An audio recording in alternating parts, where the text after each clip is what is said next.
Alright, let me have your attention, students. Butts down, eyes up. My name is Professor Jerk, and you're in TRAINABLES. Riga 101. Well, I hope everyone has had a good break from class because we are back in session, and I am here to teach you how to get the most out of your Riga, a ship many have said is lackluster, and that's why I'm here, because we're going to get our nerd on today. So adjust your pocket protectors, get out your notepad, and let's get into this. I will go ahead and put the commander and modules I'm using up so you can see, though I have shown this many a time. Alright, so the Riga, a Tier 9 cruiser on PC squished into our Tier 7. Before it was announced, I had always assumed our Tier 7 would be the Talon, so when I heard it would be Riga, my ears perked up like a dog when you ask them if they want to go for a ride. The reason for that was simple. I have watched enough videos on the PCCCs to know the Riga has the best penetration of any cruiser at the tier. So if that got put into our Tier 7, which is mostly made of Tier 8 cruisers, then it would be even better. So when I finally got my hands on it, why did I initially feel so meh? To me, I think it came from having just finished the Talon, which, while a little clunky in the maneuvers, has very accurate, hard-hitting AP. But with Riga, I was struggling to really get anything consistent. I asked if the AP were any different in our version than the PC, and I was told no. They are exactly the same, and so armed with this knowledge, I had to take a step back and think about how I would play it. And the first thing I realized was that I needed to stop treating it like either the Talon or the Stalingrad. It's not as accurate as either of those, and has a dispersion more similar to the Russian battleships, so maybe, just maybe, I should play it like a small battleship, and that is when it clicked for me. Now, others may have success playing it in a different way, but for me, this is the funnest and the most successful. If I were to summarize it simply, we want to play mid-range, I like to hold an island, and I want to look for anything that's broadside. Battleships, cruisers, whatever. The Riga's AP has ridiculous penetration. There is the chart. And it has improved penetration angles with a guaranteed ricochet at 65. So if you think of a boat directly bow or stern into you as 90.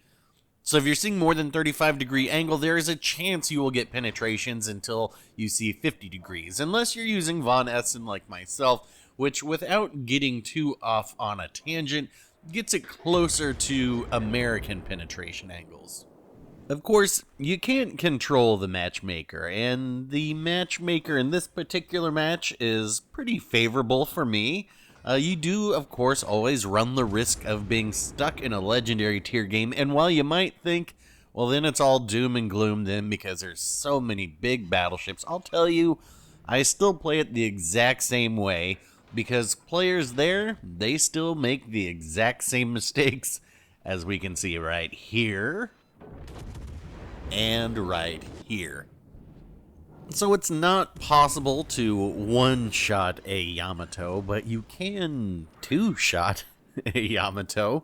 Beyond that, Riga is excellent at breaking cruiser and battleship guns because the shell velocity is so fast and the penetration so high.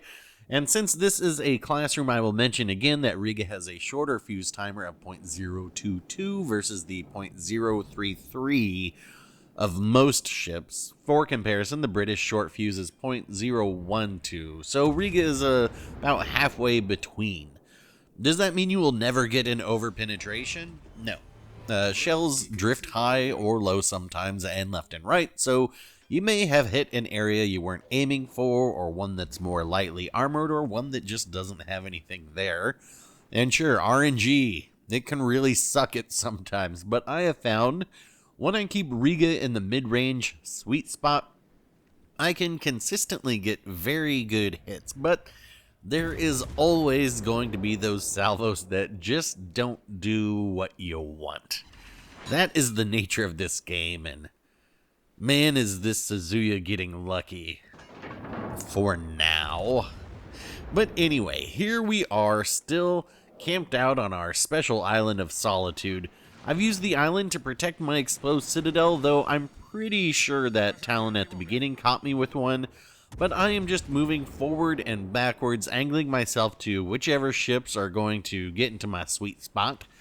I wouldn't say that I'd normally like to be in the center of the map with this ship. I think those exposed citadels just make it a little bit risky, but I generally prefer to be on the flanks. But in this match, once we remove that red Talon because of where the rest of the reds are, excluding a Loyang running around somewhere, I am essentially on a flank now.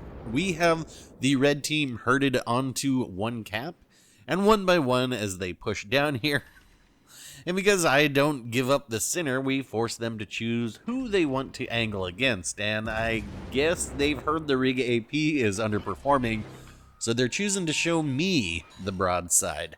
I had to look around, drop my radar just so our teammates could see. Yes, the Loyang is still back there. And then we'll see how this Mines' Turtleback can handle this AP. Nope, doesn't look like it's really going to be working at that range. Keep in mind that at close ranges with those very thinly armored ships, you will actually want them to give you a little bit of an angle so that your shells have time to arm inside of them. But thanks to the improved penetration angles, that shouldn't be too difficult. Check out this example.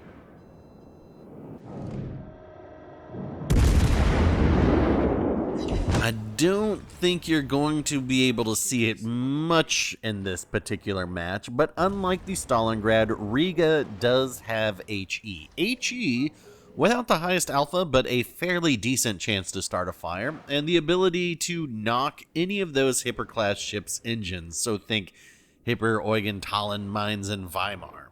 Well, this all sounds very good, Jerk, but it only has a 25mm bow. You're right, we can't have invincible ships, contrary to what many battleship players ask for, but that brings us to the bait and bounce. What you want to do is have battleships shoot your belt armor, and I try to keep the bow the least appealing thing to shoot at. Of course, you will still take damage again, it can't be invincible, but I only lost about 6,000 HP with this exchange of the Bismarck, not counting my heal, and the broadside Bismarck lost 23,000. And it is off the board. And you know, if they didn't have Turtleback on that ship at that range, they could have lost a lot more quickly. So does all of this mean that I think this is the new best cruiser in the game? No. It definitely prefers to not be the center of attention. I feel like it catches on multiple fires very easily, and at 42,000 HP, it's kind of middle of the road as far as health goes. But that said, I do think it can be very, very fun, and when you catch a broadside Suzuya, you can miss them. But I do think if we ever had a real competitive mode, it would really shine. Who cares if your radar is only 15 seconds when it goes 11.7 kilometers and you know your whole team will shoot a destroyer? So it's not particularly fun when there's only one cruiser on the red team and everything else is a battleship and a destroyer, but then I feel that way with almost every cruiser. It's also not particularly good at hunting down destroyers solo thanks to its average HE and long reload. And while the AP is certainly capable of slapping battleships one-on-one, the moment there are multiple battleships firing at you, or really even multiple targets, you're probably going to sink fairly quickly. And so, all of that said, that is why I play it the way that I am playing it. Close to islands, punishing people who come around corners. Why won't you just die? This Suzuya would please go away. Thank you. There is a Kansas approaching from that side, and I've got this Albemarle that has me in a crossfire. So I need to turn, once again, use the island to protect my ticklish sides, And we can now focus down the ship that is in front of me. One by one is the name of the game, and removing the biggest threat first. You saw it earlier when I was dealing with the mines, but as the Bismarck came around, we just had to switch our focus to that to get rid of it. And same thing here, the Albemarle. It may not seem like it's necessarily the biggest threat to me, but it was at the time because it had access to my broadside, and the Kansas behind me is near death. There is a Loyang still running around somewhere out there. Those aren't its torps, but it is out there somewhere. But we just got to get rid of these other ships first. There goes the Albemarle. And so, once again, just backing up, turning my guns because we're going to remove the Kansas. And you're going to see what happens. Well, I get it. The Kansas is pretty weak right now, but you're going to have to trust me. You saw it with the Yamatos. At this range, if you don't have a turtle back, the Riga will hit your citadel, regardless of the ship. I've done it in the Jean Bart. Now, even the elusive rear portion of the citadel of the Jean Bart, not the B turret citadel shot, and that was impressive. So here we go. Line this one up, and we're going to go ahead and sink this Kansas. I mean, all right, we get some help there, but look, another citadel shot, and now, okay, now we can deal with this Loyang, who they've been all over this map. We spotted them down to the south. Now they are to the north. They've been all over the place except for any of the caps. So, gonna try and point myself at them. I am detected right now. So, while my radar doesn't quite reach my insane detection range because, you know, I am using Ivan B. Delightful, which makes me more detectable, I'm just going to keep sailing this way and lead them into a false sense of security that they've got nothing to worry about. I have switched on to my HE. I do have my turret turning so I can have them all on the same side. And once I get around this corner, I'm going to light up the radar, and I hope that my team will all fire on this destroyer. You see, I'm pinging the map to let them know, hey, this is where it is. Just waiting for my turrets to all be ready, and we will pop the radar. There they are. And thank heavens, everybody on my team starts firing because we don't need to make this match take any longer. Now, while I'm not going to be able to secure this ship, we can look at what I have managed to do. 160,000 damage, 4 times my health, and a high caliber. That's not too shabby. Yo, saved by the bell. All right, let's see this scoreboard. 3,433 XP for a very good game. And that's going to wrap it up for this one. As always, this class is pass, fail, hit like to pass, hit dislike to fail. Any questions or comments, you can come see me during my office hours down below. And if you want to reserve your seat for next semester, you can do so by hitting subscribe. Thanks for watching, folks. I will get back out there for another one soon, and we'll talk then.